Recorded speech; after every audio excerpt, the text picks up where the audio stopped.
उस स्तर को उठाने का काम किया है।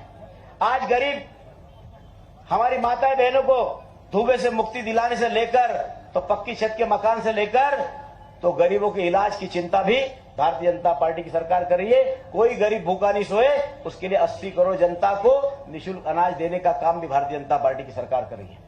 गरीब के कल्याण के साथ साथ इस क्षेत्र के विकास के लिए और इस देश के स्वाभिमान के लिए और हमारे सनातन धर्म और संस्कृति को झंडा बुलंद करने के लिए माननीय प्रधानमंत्री मोदी जी को क्षेत्र की जनता की तरफ से बहुत धन्यवाद भी देता हूं और क्षेत्र की जनता से यही अपील करना चाहता हूं कि आपने जो नहीं मांगा वो भी हमारी डबल इंजन की सरकार आपको देने का काम कर रही है।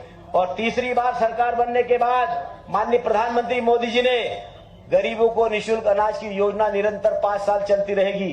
3 करोड़ गरीबों को पक्की छत का मकान देने का काम भी भारतीय जनता पार्टी की सरकार करेगी और 70 साल से ऊपर के जो हमारे बुजुर्ग हैं उनके इलाज की चिंता भी आयुष्मान भारत योजना के माध्यम से भारतीय जनता पार्टी की डबल इंजन की सरकार करेगी। माननीय मुख्यमंत्री जी, इस क्षेत्र में जो विकास हुआ है ये हमारी भारतीय जनता पार्टी की सरकार ने ही किया है। इस क्षेत्र के हमारे जनजातीय समुदाय के लोगों को पट्टे देने का काम भी चाहे पूर्व के मुख्यमंत्री सुंदरलाल पटवा जी हो या शिवराज जी हो, दोनों ने इस क्षेत्र की हमारे जनजातीय समुदाय को पट्टे देने का काम भी बड़ी मात्रा में किया है। 2005 के कुछ पट्टे रह गए हैं क्योंकि आचार संहिता है, इसलिए आपको से हम आग्रह कर सकते, लेकिन 2005 के जो पट्टाधारी लोग हैं उनको पट्टे देने की चिंता भी हमको करना पड़ेगी। और उसी के साथ साथ इस क्षेत्र की जनता की एक मांग है, यहाँ पर एक अंबा स्थान है, अंबा पर तालाब की बड़ी दिनों से मांग कर रहे हैं और पिछले विधानसभा चुनाव में हमारे तत्कालीन मुख्यमंत्री माननीय शिवराज सिंह चौहान जी ने आश्वासन दिया था कि सरकार बनने के बाद हम उस काम को भी हाथ में लेंगे और इस क्षेत्र की जनता की मांग को पूरा करेंगे। मैं आपसे यही आग्रह करना चाहता हूं कि अब नाली और सड़क की बात तो यहाँ के लोग कर नहीं रहे, यहाँ की जनता मांग कर रही है कि ये 2 काम हमारे हो जाएंगे तो निश्चित रूप से हमेशा भारतीय जनता पार्टी के साथ में हमारे क्षेत्र की जनता खड़ी रही है। आने वाले समय में भी भारतीय जनता पार्टी के साथ इस क्षेत्र की जनता खड़ी रहेगी। और शिवा बाबा ऐसे भगवान है कि जिस भगवान के पास जो भी जाता है अपनी मुराद लेकर जाता है, शिवा बाबा उस मुराद को पूरा करने का काम करते हैं। ऐसे शिवा बाबा के विकास के लिए भी भारतीय जनता पार्टी की सरकार ने पूरा सहयोग दिया है। वहां का रोड का निर्माण भी चल रहा है। मैं क्षेत्र की जनता से यही अपील करना चाहता हूं कि देखिए, आप लोगों ने मुझे 2.5 साल पहले सांसद के रूप में आपकी आवाज बनाकर भेजा और सांसद के रूप में जाने के बाद मैंने क्षेत्र के विकास के लिए चाहे सड़क हो, चाहे घर तक नल से जल हो, चाहे बिजली के टावर हो या मोबाइल के टावर हो या बिजली के ग्रिड हो, ये सब देने का काम किया है और इंदौर से इच्छापुर रोड का भी निर्माण कार्य को गति देने का काम किया है। इंदौर और भोपाल के बाद खंडवा संसदीय क्षेत्र ही नहीं, पूरे मालवा में पहला पासपोर्ट ऑफिस आप सब लोगों के आशीर्वाद से प्रधानमंत्री मोदी जी ने देने का काम किया है। तो जो मेरे तरफ आपने जिम्मेदारी दी, उस जिम्मेदारी को मैंने मेरी तरफ से पूरी ईमानदारी के साथ, निष्ठा के साथ करने का प्रयास किया है। फिर से भारतीय जनता पार्टी के शीर्ष नेतृत्व ने और माननीय प्रधानमंत्री मोदी जी ने मुझे उम्मीदवार बनाकर आप लोगों के बीच आपका आशीर्वाद लेने के लिए भेजा है और मुझे पूरा विश्वास है कि आपका आशीर्वाद निश्चित रूप से मुझे मिलेगा और देश के प्रधानमंत्री माननीय मोदी जी के हाथ मजबूत करने के लिए आपका सहयोग और आशीर्वाद मिलेगा। मैं आपको इस बात का विश्वास दिलाता हूं कि आने वाले 5 साल में इस क्षेत्र के विकास के लिए और आपकी एक एक समस्या का समाधान करने के लिए मैं और हमारे विधायक जी और हमारे मुखिया माननीय मोहन यादव जी आपको पूरा सहयोग देंगे। मैं पुनः आपसे अपील करना चाहता हूं कि 13 मई को 3 नंबर का कमल का फूल का बटन दबाएं और आप ही कोई नहीं दबाना है, आपके साथ साथ आपके परिवार, आपके रिश्तेदार, आपके अड़ोसी, आपके पड़ोसी सभी को लेकर जाना है और मतदान पेटी तक ले जाकर भारतीय जनता पार्टी की कमल के फूल का बटन दबाना है। और आने वाले समय में हमारे प्रधानमंत्री मोदी जी कहते हैं ये 10 साल में तो ये जो काम किए हैं झांकी है, आने वाले समय में बहुत सारे काम बाकी हो, सारे काम बाकी पूरे करने के लिए 13 तारीख को 3 नंबर का बटन दबाओ और मुझे आशीर्वाद दो और देश के प्रधानमंत्री मोदी जी के हाथ मजबूत करने के लिए पूरा सहयोग दो। बहुत बहुत धन्यवाद। जय हिंद, जय भारत। बहुत बहुत धन्यवाद। अभी मैं माननीय मुख्यमंत्री जी को बुलाने के लिए जा रहा हूं। जोरदार तालियों के साथ में आदरणीय मुख्यमंत्री जी आएंगे और हमारे दुलकोट क्षेत्र के पूरा जनजाति क्षेत्र के जनमानस का मार्गदर्शन करेंगे। आदरणीय मुख्यमंत्री जी, बोलो भारत माता की वंदे। निर्माण का वादा, निर्माण का वादा, फिर एक बार मोदी सरकार, फिर एक बार मैं बोलूंगा यहां से मोदी जी का स्वर, आपने बोलना दादा ज्ञानेश्वर, मोदी जी का स्वर, भारतीय जनता पार्टी।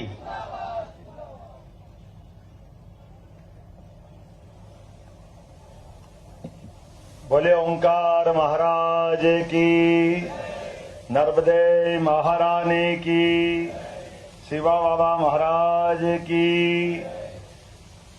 आज के इस कार्यक्रम में चुनाव की बेला है। मंच पर अभी अभी थोड़ी देर पहले ही हमारे लोकप्रिय प्रत्याशी सांसद है, फिर एक बार सांसद बनने के लिए आपका आशीर्वाद ले रहे हैं। अभिनंदन करें अपने सांसद प्रत्याशी भाई ज्ञानेश्वर पाटिल जी का। इस मंच पर विराजमान क्षेत्र की विधायक सुश्री मंजू दादू, अभिनंदन करें जोरदार मंजू जी का। और हमारी पूर्व मंत्री धाकड़ नेत्री बहन श्रीमती अर्चना चिटनीस जी का अभिनंदन करें, आपकी पूर्व विधायक भी है। मंच पर ही मौजूद जिला पंचायत अध्यक्ष मनोज माने जी, कहाँ है मनोज जी? जिला अध्यक्ष है मनोज माने जी। और पूर्व विधायक सुमित्रा कासरेकर जी, अभिनंदन करो सुमित्रा जी का। लोकसभा प्रभारी कल्याण अग्रवाल जी, अभिनंदन करें कल्याण जी का। सह प्रभारी दिलीप श्राफ, कहाँ दिलीप जी? दिलीप प्रदीप जाधव जी, विधानसभा प्रभारी प्रदीप जी। ताली वाली बजाते रहो भाई, आनंद के साथ, सबका हौसला बढ़ाते रहो। चुनाव प्रभारी अनिल भोसले जी, कहाँ अनिल जी? पूर्व महापौर बुरहानपुर। जिला पंचायत अध्यक्ष गंगाराम मार्को, अभिनंदन करें गंगाराम जी का। जनपद अध्यक्ष प्रदीप पाटिल जी, आपका भी अभिनंदन है। सभी जिला पंचायत के सदस्यगण, समस्त मंडल अध्यक्ष, सभी वरिष्ठ नेतागण, मंच पर बैठे आप सबको भी प्रणाम करता हूं और आपको बधाई देता हूं। इनका सबका अभिनंदन करें, सारे के सारे मित्रों का। और आपको भी दो हाथ जोड़ के प्रणाम करता हूं। आज के समय पे गर्मी के मौसम में मैं लगभग 2 घंटे देरी से आया हूं, लेकिन काम ही ये कर रहे हैं सुबह से लेकर शाम तक। मुझे इस बात की प्रसन्नता है, चुनाव की इस बेला में जब मैं यहाँ आया हूँ, यहाँ एक बार पहले आया था, और जब पहले आया था तब यहाँ कॉलेज का भूमि पूजन किया था। धूलकोट के अंदर कॉलेज का वो कॉलेज बन के तैयार हुआ है। तो मेरा अपना एक वादा पूरा हुआ। जोरदार अभिनंदन करें सरकार के माध्यम से। ये विकास के पैमाने, हम रहेंगे न रहेंगे, आप रहोगे न रहोगे, ये बनाई हुई इमारतें और ये विकास के स्तंभ जिनको माननीय मोदी जी कहते हैं, ये विकास के तीर्थ है, विकास के तीर्थ। हमारे देवस्थान भगवान की दया से आध्यात्मिक यात्रा कराते हैं, लेकिन भौतिक जीवन में इनके माध्यम से हम अपने जीवन के कई कष्टों को मिटा करके भविष्य की पीढ़ी तैयार करते हुए, भारत माता की जय जयकार करते हुए अपना जीवन का भी उत्तरार्ध सुधारते हैं। आज इस आदिवासी अंचल में मुझे इतना अच्छा लग रहा है, आपके झकाझक साफे, क्या मजा आ रहा देख देख के, आपको प्रणाम करने की इच्छा हो रही। उज्जवल धवल वस्त्र और ऐसे ही निर्मल मन, कितना अच्छा लगता है चकाचौंध की दुनिया से हट करके आपके बीच बैठ करके। ये जो चुनाव है, इस चुनाव में ये जो आपका वस्त्र है, इस वस्त्र से एक होड़ मची है। उस होड़ को हम पकड़ेंगे तो हमको सब कुछ दिखाई देगा। एक तरफ 25 साल की राजनीतिक यात्रा, 51 साल की पहले माननीय यशस्वी प्रधानमंत्री नरेंद्र मोदी जी कोई चुनाव नहीं लड़े, और चुनाव लड़े पहली बार तो पहली बार गुजरात के मुख्यमंत्री, दूसरी बार फिर गुजरात के मुख्यमंत्री, तीसरी बार फिर गुजरात के मुख्यमंत्री, और आपके जैसे आदिवासी अंचल की तो क्या सेवा की है, पूरा गुजरात बदल दिया आपके जैसे सारे के सारे लोगों के लिए। और आज जब से प्रधानमंत्री बने हैं, उज्जवल धवल की जो मैंने बात की है, जिनके जीवन में कोई सुई के नोक के बराबर भी काला तिल का दाग नहीं है, ऐसे यशस्वी प्रधानमंत्री के लिए हम चुनाव की बेला में बैठे, हम नरेंद्र मोदी जी के लिए चुनाव की बात कर रहे हैं। और चुनाव हमारा आपका जीवन देखे, हमारे आपके जीवन के अंदर हमारे तो अपने परिवार के कोई के घर में किसी का, कोई के घर में किसी का, कोई का ये कष्ट होगा, किसी को बेटे के लिए, किसी को बेटी के लिए, किसी को इन व्यवस्थाओं के लिए, और तो और लगातार सब हम अपने अपने के लिए लड़ते हैं। लेकिन नरेंद्र मोदी को सपने भी जो आते हैं, ये पूरे देश के लिए सपने आते हैं, जिनका अपना कोई नहीं है, लेकिन 142 करोड़ उनके अपने हैं। जोरदार अभिनंदन करो नरेंद्र मोदी जी के लिए। और नादान लोग उनसे प्रश्न उठाते हैं कि नरेंद्र मोदी जी, अरे आपकी बात कर रहे हैं तो आपके मामले में आपका परिवार कहां है? अच्छा, उनका परिवार चाहिए इनको। बोले आप बताइए, एक नादान नेत्री कांग्रेस की वो प्रश्न उठाती है, मंगलसूत्र की बात करते हो, आपकी तो घरवाली के पास मंगलसूत्र नहीं है। अरे बाबू, क्या दुनिया, कैसे लोग, कितने खराब लोग, कितनी गंदी बात है। अरे याद करो राजा राम का काल, माता सीता का जंगल में अपहरण हुआ, तो माता को उठा के रावण ले गया लंका। राम जी और लक्ष्मण लाल घूमते घूमते हनुमान जी से टकराए, सुग्रीव से बात की, उन्होंने कहा भाई मेरी श्रीमती को हमको ढूंढना है। राम जी ने जब बात कही, माता सीता का पता निकालना है, तो हनुमान जी ने कहा कोई बात नहीं, हमारा जन्म इस पृथ्वी पे, मृत्यु लोक पे हुआ ही काय के लिए? पुण्य कार्य के लिए हुआ, और अपने लिए जिए तो क्या जिए, जिए दुनिया के लिए तो आनंद है। हमने सबने देखा हनुमान जी ने माता के मंगलसूत्र की रक्षा करी कि नहीं करी?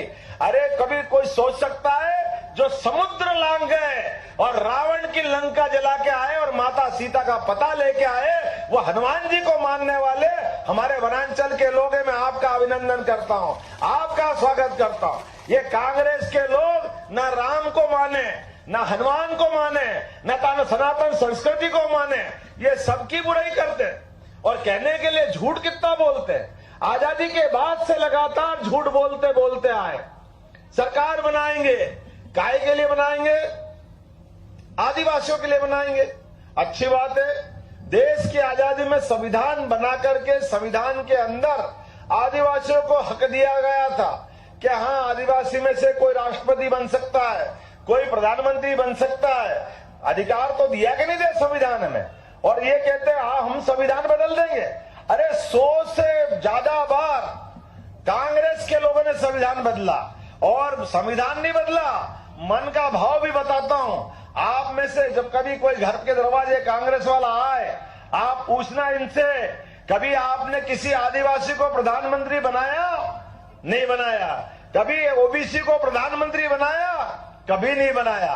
ये केवल कहने के लिए कहते हैं, इनने कभी राष्ट्रपति भी नहीं बनाया। जोरदार अभिनंदन करो नरेंद्र मोदी का, जिनने आदिवासी बहन को अपने छोटे से गांव से उठा करके दुनिया के सबसे बड़े लोकतंत्र के देश भारत और भारत का राष्ट्रपति बना के बताया। ये है भाजपा और ये है नरेंद्र मोदी की पार्टी। अपने लिए ये भाव होना चाहिए। अरे आदिवासी भाई बहन को क्यों मौका नहीं मिलना चाहिए? उनको मिलना चाहिए कि नहीं मिलना चाहिए? आज आदिवासी भाई बहन के बीच में बात करने आया हूं। हमारे अपने गांव के अंदर कांग्रेस की सरकार रही, ये कॉलेज बना सकते कि नहीं बना सकते थे? लेकिन इनने कॉलेज बनाया क्या? कभी बनाया धूलकोट में कॉलेज? ये नहीं बनाने वाले। नर्मदा का पानी ये कायदे से 40 साल पहले लाते, 45 साल पहले लाते, सबका जीवन बदल जाता। लेकिन ये नर्मदा का पानी नहीं लाए, इन्हें डैम भी नहीं बनने दिए। लेकिन नर्मदा रानी के लिए भाजपा वालों ने उनको मां समान पूजा है, और गांव गांव, गली गली, मोहल्ले मोहल्ले यात्राएं निकाली। और हमने कहा ये गांव के लोग, आदिवासी हो या किसान, कोई समाज के हो, इनको कुछ नहीं चाहिए केवल खेत में पानी दे दो, रहने के लिए छाया दे दो, पशु पालने की व्यवस्था दे दो। ये भारत माता की जय जयकार हजारों साल से करते आए और देश सेवा का काम कर रहे। बोलो कर रहे कि नहीं कर रहे? और माननीय मोदी जी ने शिवराज सिंह चौहान जी के लिए जोरदार ताली बजाओ। उनने गली गली मोहल्ले मोहल्ले पानी पहुंचाया कि नहीं पहुंचाया? आज नर्मदा के पानी आने के बाद निमाड़ का सूखा खत्म हुआ और ये लाडली बहनाएं बैठी है। लाडली बहनों के लिए पहली बार आपके खाते में 1250 रुपये आए कि नहीं? परसों हमने डाले, अभिनंदन करो अपने बीच में। जो बच्ची बहनें उनको भी डल जाएंगे, चिंता मत करो। जो भी यहाँ आई है, ये भाजपा का वादा है, नरेंद्र मोदी की गारंटी है। किसान सम्मान निधि बताओ किस किस के खाते में आते पैसे? हाथ खड़े करो किसानों के लिए आप अपने से। अब ये कांग्रेस की सरकार ने कभी पैसे दिए क्या? कांग्रेस ने पैसे दिए क्या? अरे ये नरेंद्र मोदी है जो सीमा के जवान और खेत में काम करने वाले किसान दोनों को समान दृष्टि से देखता है। सीमा पे जवानों की रक्षा करने के लिए जवानों के साथ खड़े होकर के नरेंद्र मोदी ने कहा कि ये जब देखो जब पाकिस्तान की सीमा से गोली चलती है, हमारे जवान गोली से घायल होते हैं, उनकी प्राण चले जाते हैं, पूरा देश आतंकवाद से ग्रसित है। सरकार काय के लिए बनती है? सरकार इसलिए बनती है कि देश की रक्षा करना चाहिए। लेकिन कांग्रेस के लोग 1947 से लेकर आज तक लगातार 2014 के पहले तक, मोदी जी की सरकार के पहले, जब एक बहाना बनाते थे, हम क्या करें, ये तो पाकिस्तान से आतंकवादी आते हैं, पाकिस्तान आतंकवाद को पालता है, उनको ट्रेनिंग देता है। अरे बाप रे, हमारे पड़ोस के अंदर का देश, पड़ोस वाला, और हमारे को पूरे देश को परेशान करता है और उसका इलाज नहीं कर पाए तो धिक्कार है आपको कुर्सी पे बैठने का। क्यों बैठते कुर्सी पे? आप अगर ये हिसाब चूकता नहीं कर सकते हो, आपको नहीं बैठना चाहिए। मुझे इस बात की प्रसन्नता है, 2014 के चुनाव के पहले नरेंद्र मोदी ने सबके बीच कहा था, आप मुझे वोट दीजिए, उस पूर्ण बहुमत की सरकार बनाएंगे। और मुझे इस बात की प्रसन्नता है, पहली बार 50 साल के बाद और जनसंघ के जमाने के बाद तो हमारी तो 70 साल में पहली बार सरकार बनी। और इधर सरकार क्या बनी? पाकिस्तान ने गलती कर दी भूल से, सोए हुए सैनिकों को मारने की। पाकिस्तान उसके पहले कई बार करता था, कभी किसी सैनिक का सर काट के ले जाता। फुटबॉल खेलते थे, फुटबॉल उससे भारत के लोग कुछ नहीं कर पाते थे। सेना तो सब कर सकती थी, लेकिन हाथ बांधे हुए थे कांग्रेस के प्रधानमंत्रियों ने। वो कहते हमको नहीं कुछ करते, पाकिस्तान दूसरा देश है। मुझे इस बात की प्रसन्नता है, ऐसी गलती पाकिस्तान ने बालाकोट के अंदर कर दी, सोए सैनिकों पे गोलियां चला करके उनकी हत्या कर दी। पाकिस्तान के घर के अंदर घुस करके नरेंद्र मोदी ने कहा ढूंढ ढूंढ के मारो, जहां से निकल रहा है वहां से मारो, किसी को छोड़ने की जरूरत नहीं। देश का दुश्मन कहीं भी छिपाओ, देश के अंदर हो या विदेश में, जिस भी देश में छिपाओ, दुश्मन दुश्मन है, उसका हिसाब चुकता करना चाहिए। बोला करना चाहिए कि नहीं करना चाहिए था ऐसा? आप बताओ, अपने खेत के अंदर पास वाले की गाय घुसी आए तो क्या हम हाथ बांध के बैठे रहेंगे? उसकी गाय छोड़ के आते कि नहीं घर तक? छोड़ते कि नहीं छोड़ते हैं? हमारे खेती का हम ध्यान रखते हैं। अरे ये तो देश के सवाल इज्जत का। देश के अंदर बम फुड़वा दो, लोगों की हत्या हो जाए, और ये एक दो नहीं, लगातार 1947 से आज तक लगभग 40,000 लोग मारे गए पाकिस्तान के और इनके कारण से, धारा 370 के कारण से। लेकिन पूरा देश देखता रहा, कांग्रेस के लोग कुछ नहीं करते गए। मुझे इस बात की प्रसन्नता है, हमने वोट दिया 2014 में पहला, और वसूल हुआ कि नहीं नरेंद्र मोदी के लिए 2014 का? वो दिन है कि आज का दिन है। अब कोई फटाका फोड़ने का भी नहीं सोचता भारत के अंदर कोई फटाका फोड़ दे।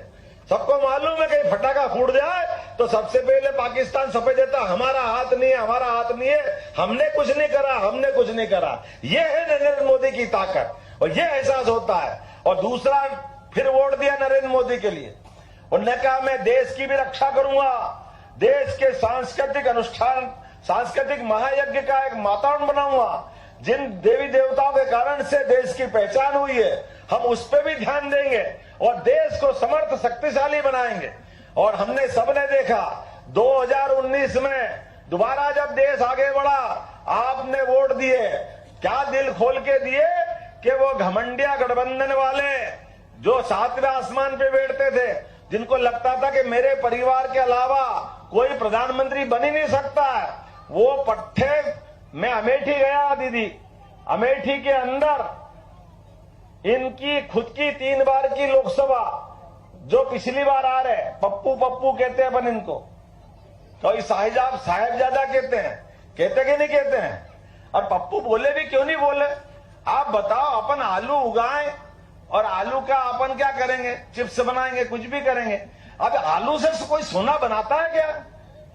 कोई ने सुना सोना बनाता है? ये पप्पू कहता है आलू से सोना बनता है। अरे कौन सी मशीन लाया भैया? आज तक हमने तो नहीं देखी। कौन सा सोना बनता है? और जब देखो जब मानता ही नहीं है, इतना झूठ बोलता है, इतना झूठ बोलता है। अभी थोड़े दिन पहले बोल रहे, क्या बोल रहे? अरे आप हमारी सरकार बनाओ, हमारी सरकार आएगी तो एक झटके से गरीबी दूर हो जाएगी। आप कोई भी ऐसी बात करेगा तो लोग इतना तो जानते, 2 रोटी सब खाते हैं। अपने सबके दिमाग में आएगा कि नहीं आएगा कि कौन का बेटा है भैया, कौन से घर से आया है, इतना तो पूछेंगे। कोई भी बात करता तो, कोई भी कंपनी का माल है तो कंपनी में दिमाग जाएगा कि नहीं जाएगा कि कहां का आइटम आया है। अब इसके बारे में ध्यान गया कि किनका लड़का है, बोले सोनिया जी का लड़का है। सोनिया जी क्या कर रही थी? सोनिया जी 2004 से 14 तक यूपीए की सरकार चला रही थी। अब मम्मी से दूर गरीबी नहीं हुई 10 साल तक। उनका बेटा कह रहा मैं दूर कर दूंगा। और पीछे गए तो 5 साल इनकी पापा ने सरकार चलाई थी, चलाई कि नहीं चलाई? राजीव गांधी ने। वो गरीबी दूर नहीं कर पाए, सोनिया गरीबी दूर नहीं कर पाए। और उनके पीछे गए तो इनकी दादी ने 17 साल सरकार चलाई, वो भी गरीबी दूर नहीं कर पाई, वो भी अपनी जगह बैठी रही। उसके और आगे गए, इनके नाना जी ने 18 साल सरकार चलाई, वो भी गरीबी दूर नहीं कर पाए। ना नाना जी दूर कर पाए, ना दादी दूर कर पाई, ना पिताजी दूर कर पाए, ना माता जी दूर कर पाई। वो बेटा जी के मैं झटके से दूर कर दूंगा। अब इनको नहीं तो कौन समझाए इनको कि तुम क्या कह रहे हो भाई? तुम जमीन पे चल रहे हो क्या आसमान पे? जरा अपनी जमीन पे तो आ जाओ। कौन सी दुनिया में? गरीबी का ग तो मालूम नहीं है, वो गरीबी दूर कर दोगे। झूठ बोल रहे हो, देश को बेवकूफ बना रहे हो। मोदी जी ने कहा है ना खाऊंगा ना खाने, बोला कि नहीं बोला? आप बताओ, जोर से बताओ, ना खाऊंगा। तो ये जो बात कही है कहने के लिए नहीं कही है। जितने बेईमान है पूरे देश पे निगाह दौड़ा लो, ये सब मोदी जी को पानी पी पी के इसीलिए गाली बकते हैं। आप लाइन से देखो, कौन? सोनिया गांधी जमानत पे, राहुल गांधी जमानत पे, प्रियंका गांधी जमानत पे, लालू यादव जमानत पे। लाइन से देखो, कोई भी आदमी और तो और या तो जमानत पे है या अरविंद केजरीवाल कहां पे है? तो ये सारे के सारे एक ही थैली के चट्टे बट्टे, या तो जमानत पे या जेल में, बीच में कहीं है क्या? ये है सरकार। और ये कहते हैं ना खाऊंगा ना खाने। ये गरीबों का पैसा है, जनता का पैसा है, ऐसे नहीं लुटने देंगे। ये नरेंद्र मोदी की सरकार है जिनने कहा है कि मैं इस देश के अंदर गरीबों का हक गरीबों को दिला के रहूंगा। आप बताइए, आपकी किसान सम्मान निधि आपके खाते में आती है, कभी 1 रुपया किसी को देते हो क्या? किसी के खाते में से निकले क्या? 6,000 केंद्र सरकार के, 6,000 राज्य सरकार के आते कि नहीं आते पूरे खाते में? ये मोदी सरकार, अभिनंदन करो माननीय मोदी जी का, जिनने कहा ना खाऊंगा ना खाने दूंगा। 20 के बेईमान सारे दलाल खत्म कर दिए। इसीलिए पूरे देश में मोदी के लिए इतने दीवाने बैठते सामने, और ये सुबह से शाम तक गाली बकने वाले रहते हैं। इनका बस चले तो मोदी का रात दिन ऐसा ऐसा पता नहीं क्या क्या सोचते रहते हैं। लेकिन भगवान जिनके साथ है उसका कोई क्या बिगाड़ लेगा? जो सच्चाई के साथ है, अच्छाई के साथ है। जिस गरीबी की अवस्था से निकले व्यक्ति ने अपने जीवन में गरीबी देखी, जिनने अपने जीवन में संकल्प किया कि मैं देश सेवा के लिए जीना चाहता हूं, तो आज के इस अवसर पर दूसरी बार का वोट। अभी तो आप याद करो, कोविड के खराब समय में पूरा देश हाहाकार से भाई भाई को नहीं पहचान रहा था। बीमार के डॉक्टर हाथ लगाने को तैयार नहीं, हॉस्पिटल में जगह नहीं थी, शमशान में जलाने के लिए लकड़ियां नहीं थी। कितना खराब समय था।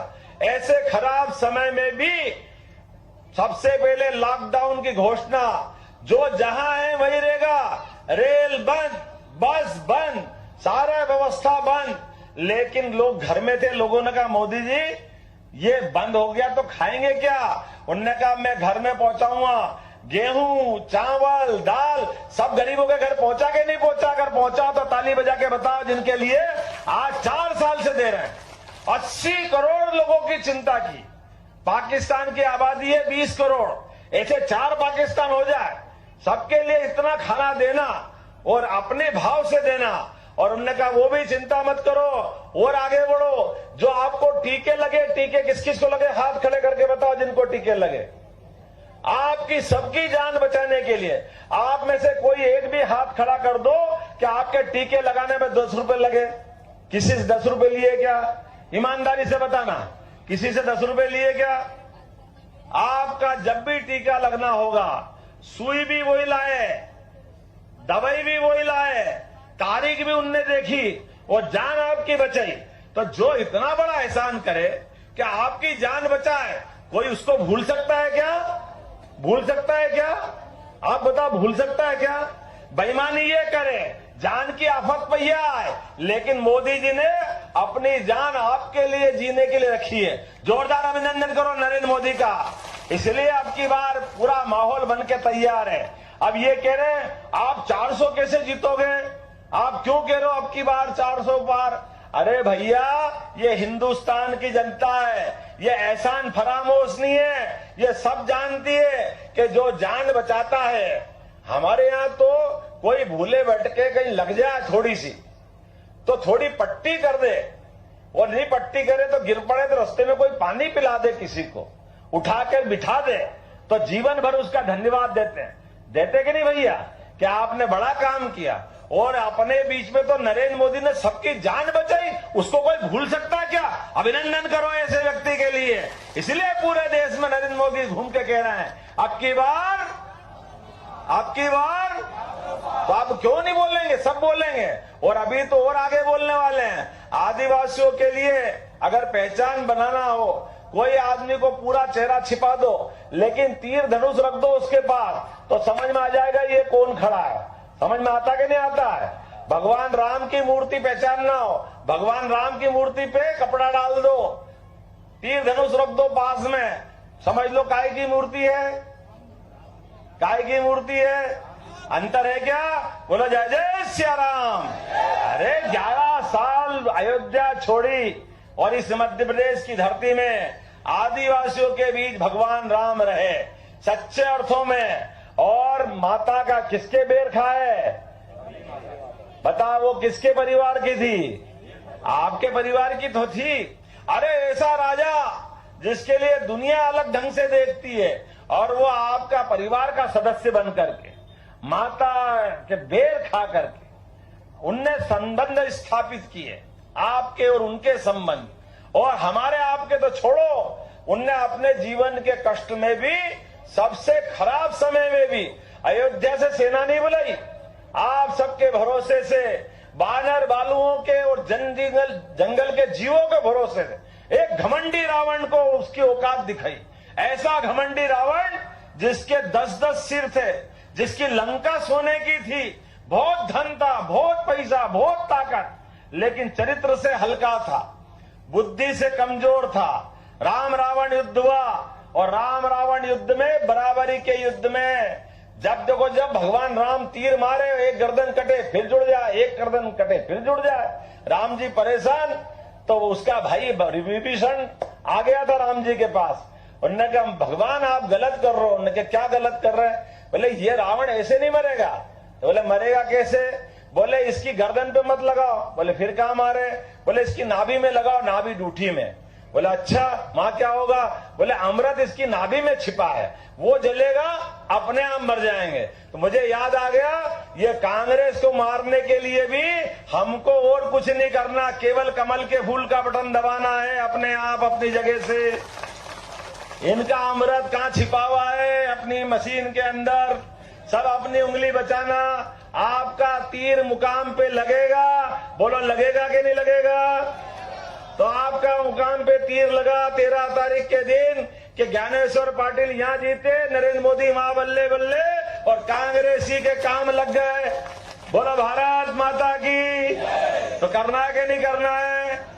तो अगली बार फिर मोदी सरकार गरीबों के लिए, मजदूरों के लिए, आदिवासियों के लिए, हर वर्ग के लिए। और आप कौन सा बांध बनाने की कह रहे थे भाई साहब? अंबा बांध भी बनेगा और अपने आदिवासियों के लिए दूध उत्पादन वाले भी बैठे हैं। आप चिंता मत करना, जैसे बोनस हम धान का, गेहूं का दे रहे हैं, ऐसा ही दूध पे भी बोनस चालू करने वाले हैं दूध उत्पादक लोगों के लिए।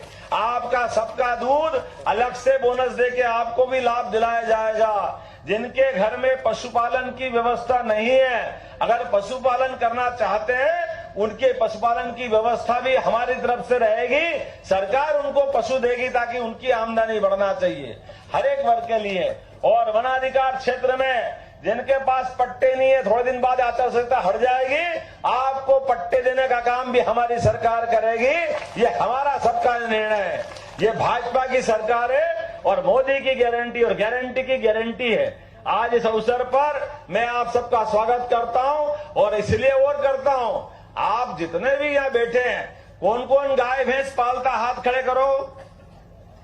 कौन कौन करता है? तो आप सब गोपाल हो गए नहीं? जो गाय को पाले वो सब, और कृष्ण को माने तो गोपाल कृष्ण होगा कि नहीं होगा? तो जब राम जी का आनंद आ गया, बाबा महाकाल का, महालोक का आनंद आ गया, तो भगवान जमुना जी के किनारे बैठे, उनने क्या बिगाड़ा है? तो गोपाल कृष्ण को भी मुस्कुराना चाहिए कि नहीं मुस्कुराना चाहिए? कृष्ण भगवान की जयकारा होना चाहिए कि नहीं होना चाहिए? अगला वोट हमारा गोपाल कृष्ण के लिए होने वाला है, जो अपने धाम में मुस्कुराएंगे। बोलो सब तैयार है? गोपाल कृष्ण भगवान की। आइए अपने स्थान पे खड़ा हो जाओ और संकल्प करो, भारत को नंबर 1 का देश बनाने के लिए, मध्य प्रदेश को नंबर 1 का प्रदेश बनाने के लिए एक एक व्यक्ति 3 नंबर का बटन दबा करके हम भारी बहुमत से भाजपा को जिताएंगे। बोलो सब तैयार है? तो मेरे साथ बोलो भारत माता की, भारत माता की, भारत माता की, गोपाल कृष्ण भगवान की, प्रभु रामचंद्र जी महाराज की, आज के आनंद की। बहुत बहुत धन्यवाद। भारत माता की जय।